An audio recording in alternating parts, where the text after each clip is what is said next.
جس کی موجودگی میں آپ کا ایمان، اور بھائی یہ حدیث پاک عرض کر رہا ہوں، نکاح جب کوئی کر لے تو اس نے اپنا ایمان مکمل کر لیا، اس کا معنی یہ ہوا کہ آپ کا ایمان محفوظ ہے اس کی موجودگی میں۔ تو اس سے زیادہ بھی، یعنی ایمان سب سے قیمتی چیز ہے نا، تو اس کے محفوظ ہونے کی وجہ حضور نے نکاح بیان کر دی۔ اب میرا خیال ہے بیوی اگر کوئی اس سے بڑا حقوق مانگے گی تو بے وقوفی کرے گی۔ اتنا بڑا درجہ نبی کریم نے اسے عطا کر دیا، اتنا بڑا مقام دے دیا کہ تو خامد کے ایمان کے محفوظ ہونے کا ذریعہ بن گئی ہے۔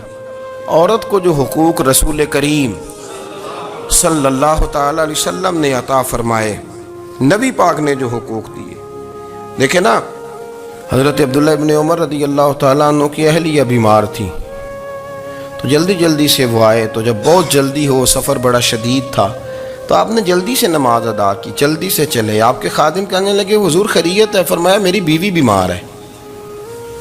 تو اس نے عرض کی حضور آپ کی اہلیہ بیمار ہے، تو آپ نے نماز بھی جلدی سے پڑھی، سفر بھی جلدی جلدی کیا۔ تو فرمانے لگے یہ وہ چیزیں ہیں جو ہمیں مدینے والے رسول نے سکھائی ہیں۔ آپ اس کیفیات کو سمجھیں کہ حضور صلی اللہ علیہ وسلم نے درس دیا۔ اور پھر ایک اور بہت بڑی بات، یہ فضیلت کسی اور کو نہیں دی، جو عورت کو حضور نے فضیلت دی، یہ فضیلت کسی اور کو نہیں دی۔ کبھی حضور نے فرمایا کہ تمہارا ابا تمہارے ساتھ بہت سخت رویہ کرے تو تم نے اس کو اس سختی پر داد دینی ہے؟ فرمایا چلو اگر وہ زیادتی بھی کرے تو تم نے اس کے ساتھ سلوک اچھا ہی کرنا ہے۔ لیکن آپ ایک بات کو سمجھے نا کہ بچے کے بارے میں، بیٹے کے بارے میں، بیٹی کے بارے میں فرمایا 10 سال کے ہو کے نماز نہ پڑھیں تو سختی کرو،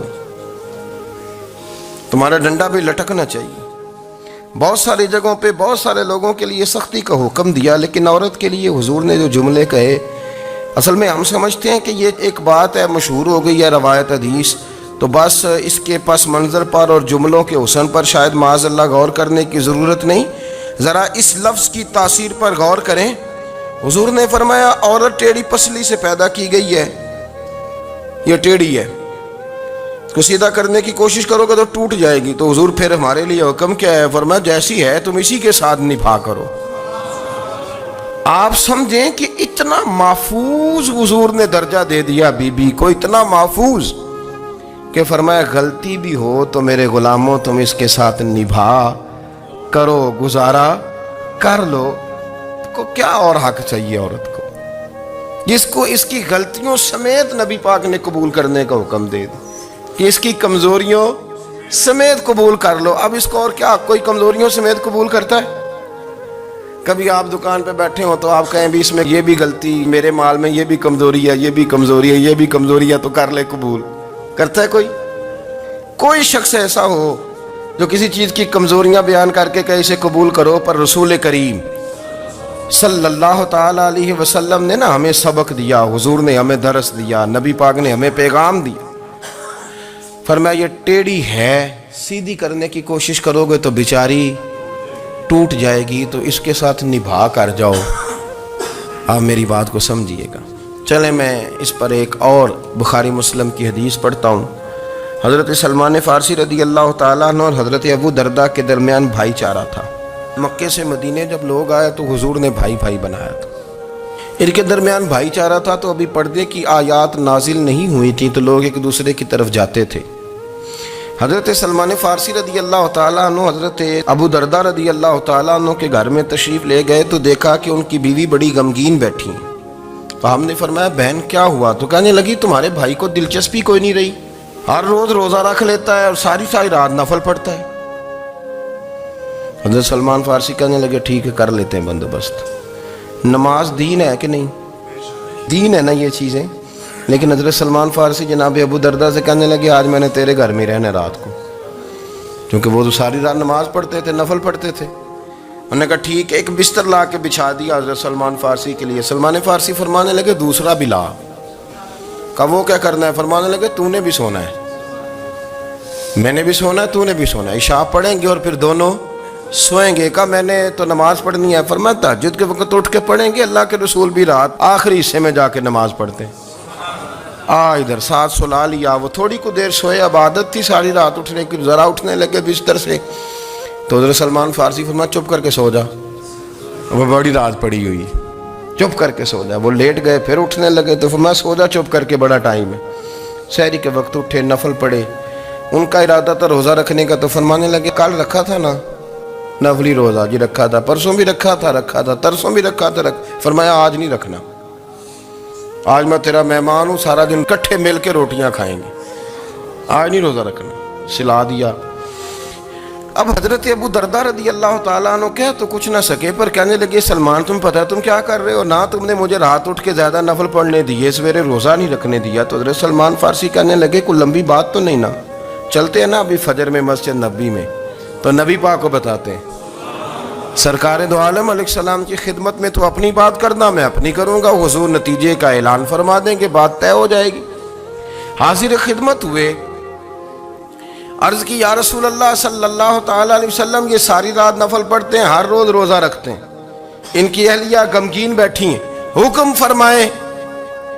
تو نبی پاک صلی اللہ علیہ وسلم نے فرمایا پھر ہوا کیا؟ یا رسول اللہ میں نے رات سلایا ہے، سحری میں اٹھایا ہے، سویرے روزہ نہیں رکھنے دیا۔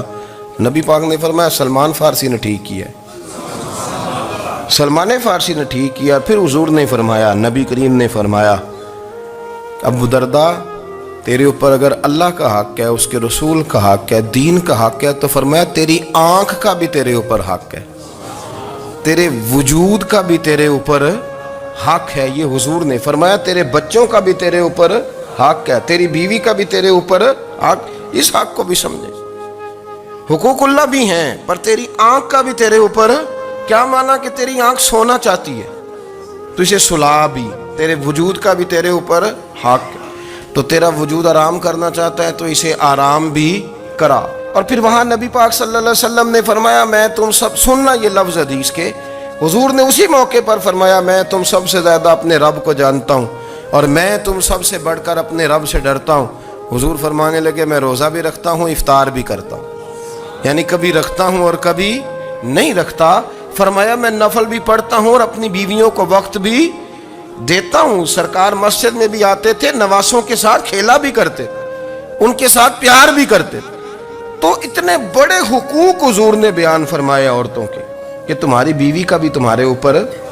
لو ایک حدیث بخاری کی اور یہاں بیان کر دیتا ہوں۔ ایک شخص نے آ کے عرض کی یا رسول اللہ صلی اللہ تعالیٰ علیہ وسلم جہاد کے لیے تیاری ہو گئی ہے، صفیں بن رہی ہیں، مجاہدین کی تیاری ہے، تو میرا بھی نام لکھ دیا گیا ہے مجاہدوں کی لسٹ میں، لیکن یا رسول اللہ صلی اللہ تعالیٰ علیہ وسلم میری بیوی نے حج کی تیاری کر لی ہے اور میرے دوستوں نے، صحابہ نے میرا نام مجاہدین کی لسٹ میں لکھ دیا، تو میرے لیے کیا حکم ہے؟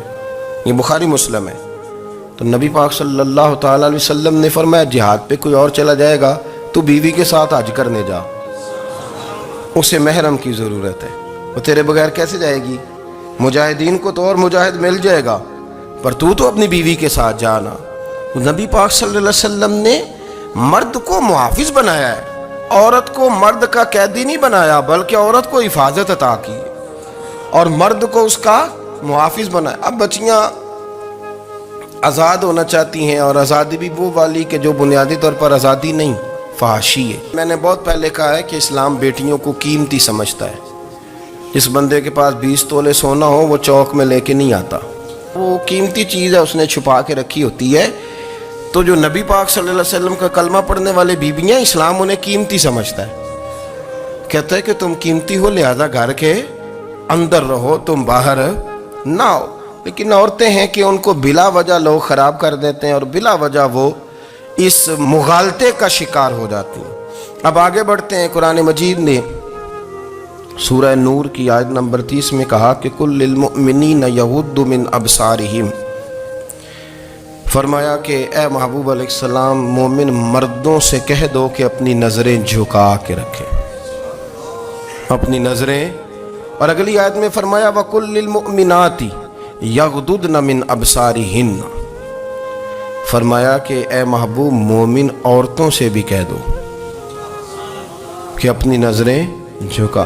مرد بھی اپنی نظر جھکا کے رکھے گا عورت کی طرف، لیکن یہ ساری پابندی صرف مرد پر نہیں، عورت بھی غیر محرم کا چہرہ نہیں دیکھے گی۔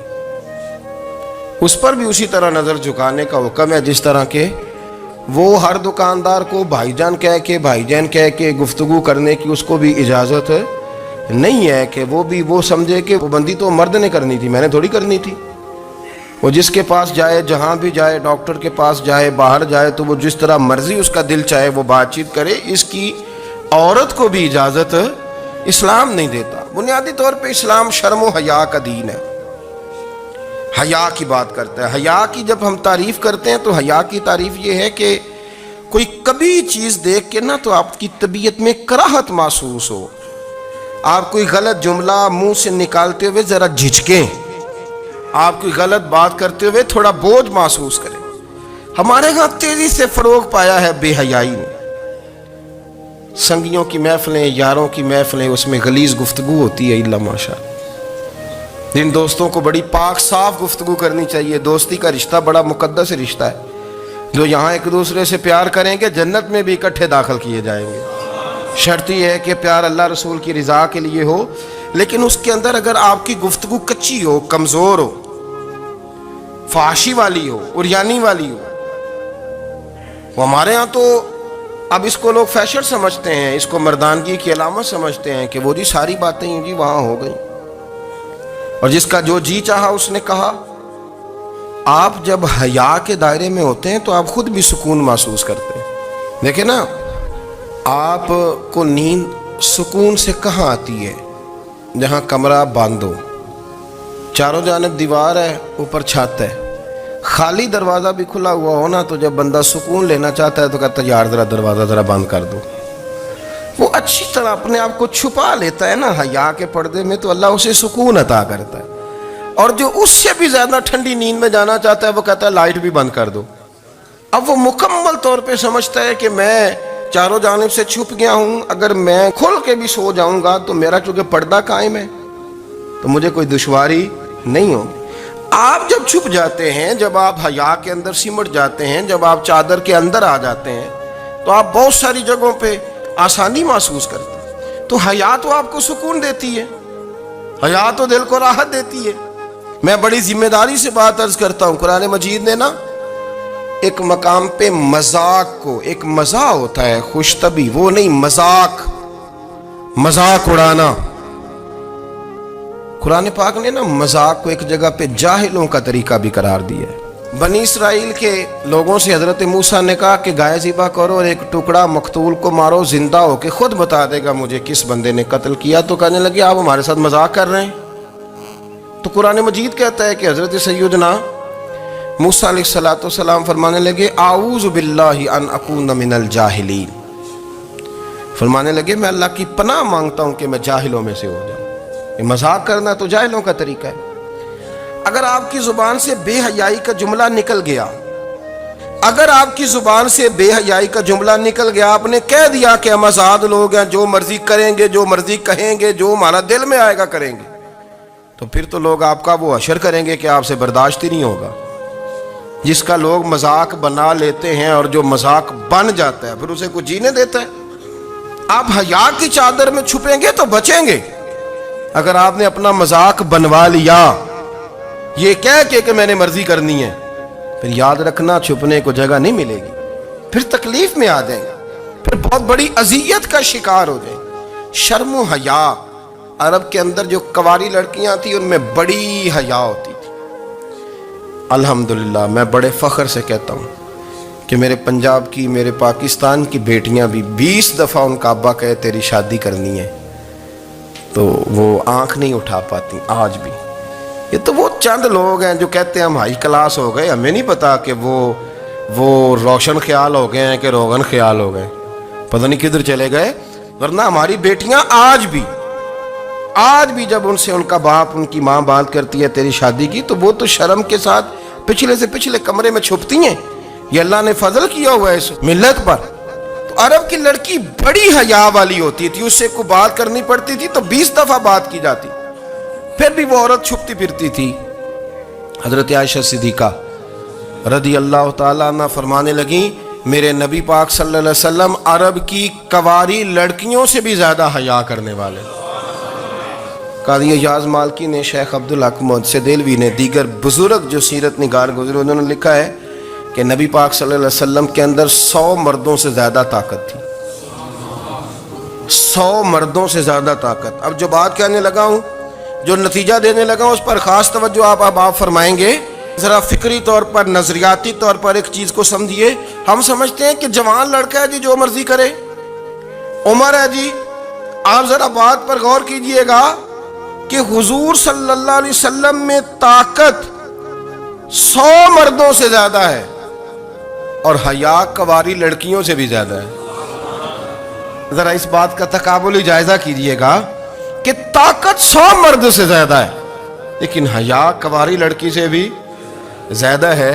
اس کا معنی یہ ہوا کہ جس ٹہنی کو پھل زیادہ لگ جاتے ہیں وہ جھکا کرتی ہے۔